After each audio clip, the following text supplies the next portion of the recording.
Good morning, everyone. Happy Sunday. Welcome to another new episode of Sports News Flash at 12 with your weekend sports anchor, Miguel Mike Medina. Today, I'm loose, I'm casual, have sunglasses on, hat on. I decided to be calm, cool, collected today. There was a chance, there was also a possibility that I was not going to record, but I said no. I'm going to fight this laziness off and I'm going to record. So, this weekend was NFL draft, so this episode will mostly be about the NFL draft. Caleb Williams, he got drafted by the Chicago Bears. Jaden Daniels, he is going to the Washington Commanders. Drake May, drafted by the New England Patriots. Marvin Harrison Jr. to the Arizona Cardinals. I'm looking forward to see that kid in the Cardinals uniform, and I hope he succeeds with that team. So Kyler Murray, he has someone to throw it to.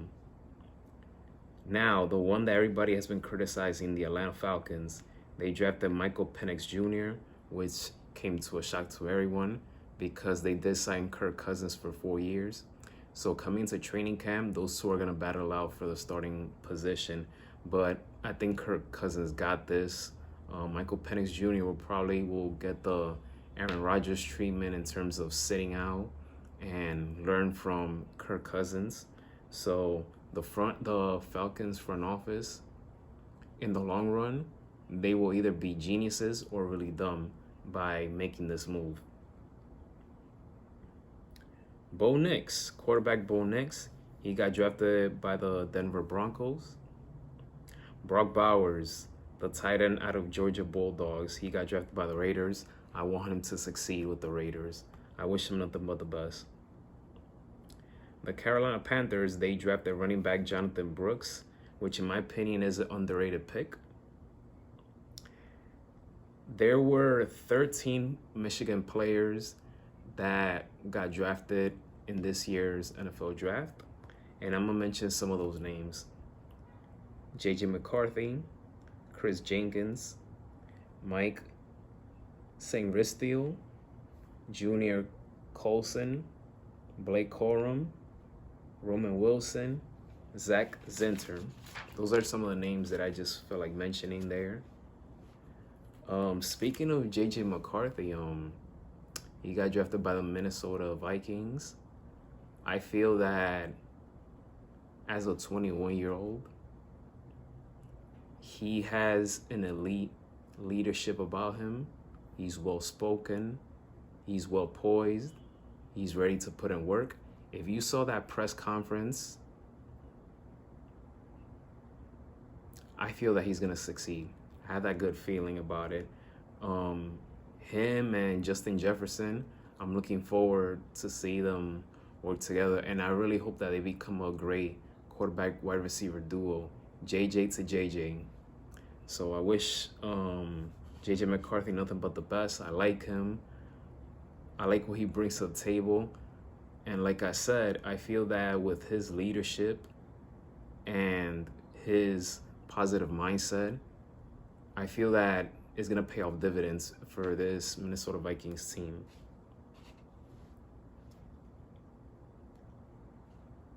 Some of the winners from this year's draft, in my opinion, one of them goes to the Washington Commanders. The Washington Commanders are definitely one of the winners because, you have Jaden Daniels, Johnny Newton, Mike Sainristil from Michigan, like I said, Ben Sinnott, Brandon Coleman, Luke McCaffrey. So Washington Commanders are definitely one of the winners from the draft. I feel that another team that is not being mentioned too much in terms of winning this year's draft, the Los Angeles Chargers, they picked up 3 receivers and some offensive linemen, which it could help a lot Justin Herbert for this upcoming season. The Pittsburgh Steelers also another one that I feel that they did very well in the draft. They added some defense, especially in their secondary, some offensive linemen as well. And mind you have Russell Wilson, they picked up in the offseason. So the Steelers, they did good in that regard.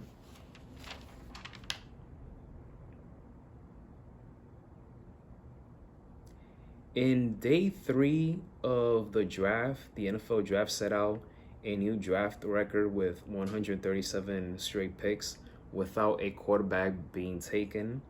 In addition, for the first time, 6 quarterbacks were taken in the top 12 picks. Supposedly, this year's draft, by some media members, they consider this to be a weak draft. We don't know in the future, time will tell. We can say that it's a bust so far because these players got to go out there and perform. But the fact that it has breaking records, especially the number of attendance, supposedly the number is over a 3-day NFL draft event. It was supposedly over 700,000, I believe, and that was in Detroit. So that caught me by surprise that so many people attended this year's draft, but those are huge, impressive numbers.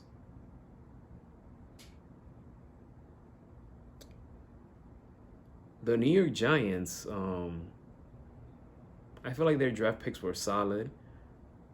They drafted Malik Neighbors, Tyler Nubin, Andrew Phillips, Theo Johnson, Tyrone Tracy Jr., Darius Muasu. Theo Johnson from Penn State is a tight end, and he could go down as potentially one of the biggest steals of this year's draft. I feel that Giants quarterback Daniel Jones, he has gotten criticized so much, and he should deserve some criticism, but at the same time, he didn't have weapons besides former running back Saquon Barkley. But now he has not one but 2 weapons they could throw a ball to wide receiver Malik Neighbors and tight end Theo Johnson. I feel that both of them are going to be important and special for this Giants offense. And if you're Daniel Jones, you should be happy. And you just hope that they stay healthy and they connect well on the field. The Giants, they're just missing a running back. They got their wide receiver, they got the tight end. They just need a running back that could take more pressure off Daniel Jones. Notre Dame quarterback Sam Hartman, he is signing with the Washington Commanders. Like I said, Washington Commanders, in my opinion, they're one of the teams that they did well this offseason. So you have these draft picks, and then with Sam Hartman, who's, has a lot of college experience. So wish him nothing but the best.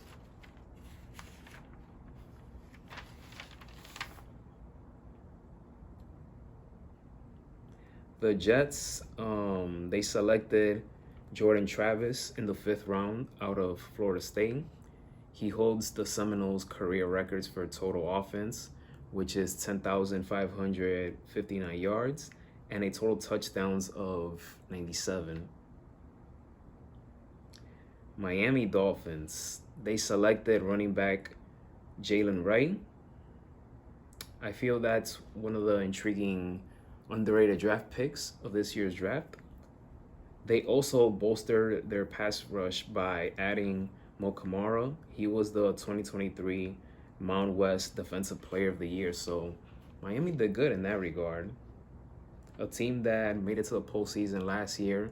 You added more defense. You added more pieces to your roster. Hopefully it all works out for them.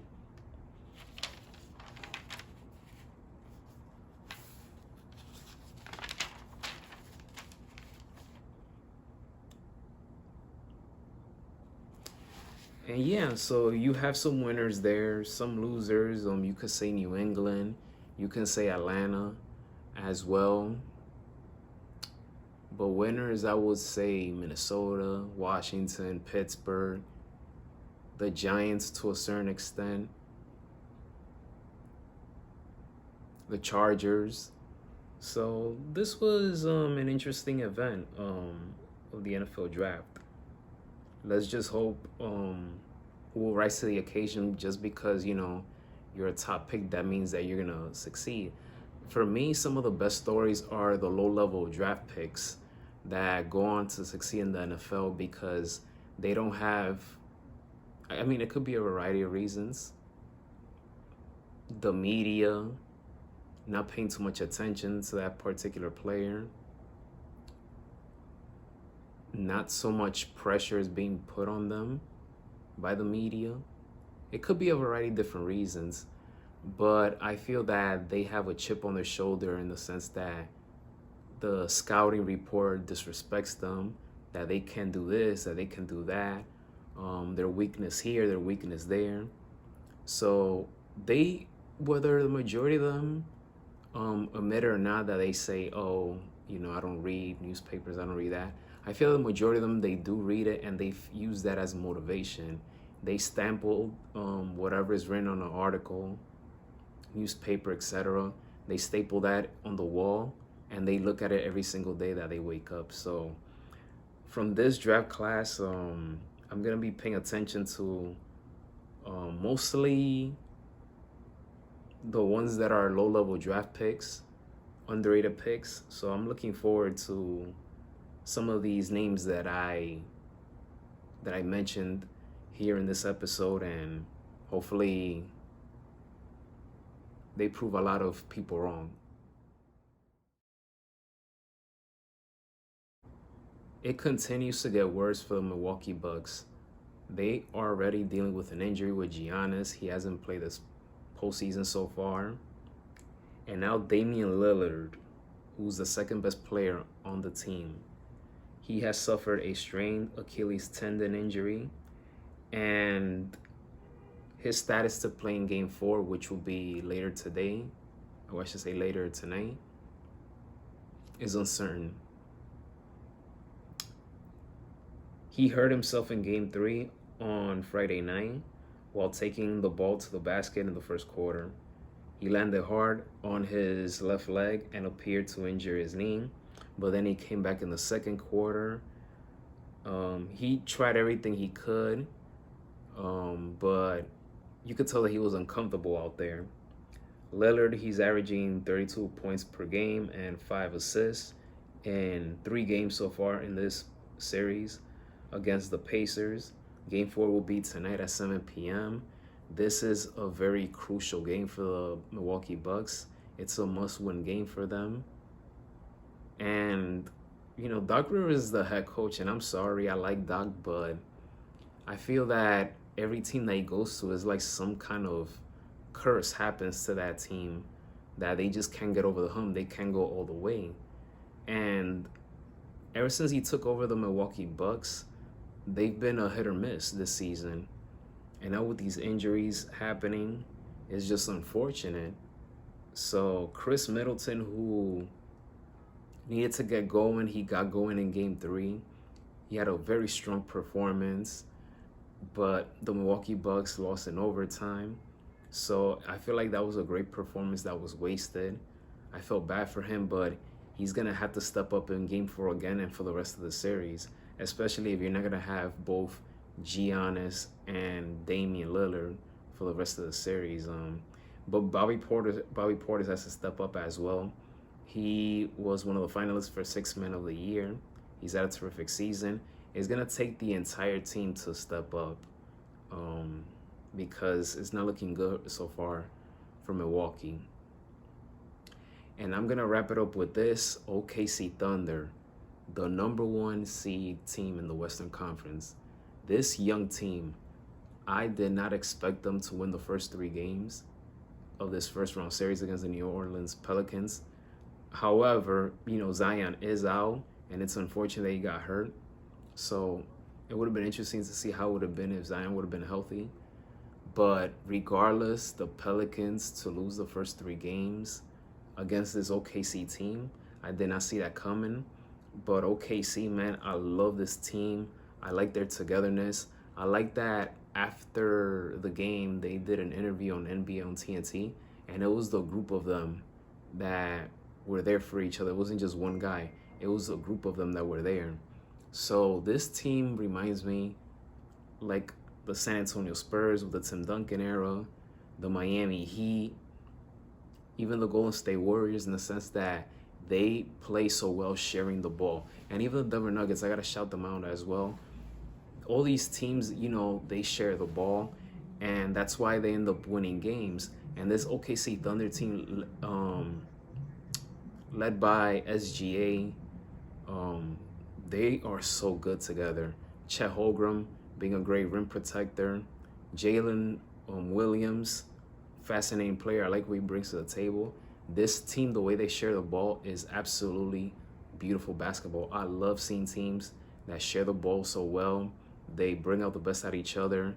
Their togetherness, their chemistry is there. A lot of harmony in that team. And they're looking very dangerous right now. So, man, I like seeing new teams winning.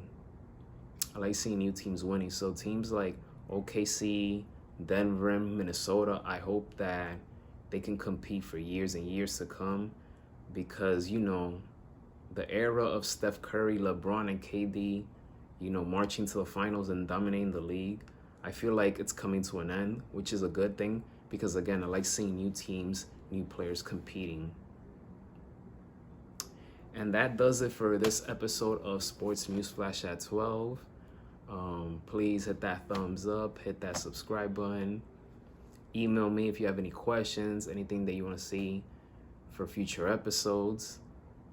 I love doing this. I love waking up every day doing what I love. And I'll never get tired of saying that. April, just like October, are the greatest months for any sports fan. Especially April. You have NBA playoffs, Stanley Cup playoffs, NASCAR, golf, which is the month where we see the Masters Championship. You have the return of Major League Baseball. It's a fantastic time. But Sundays in April, it is like heaven.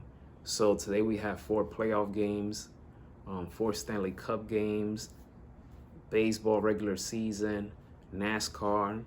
So enjoy it. Enjoy your Sunday. Be safe, everyone. May God bless each and every one of you. I'll see you guys next Sunday on a new episode of Sports News Flash at 12.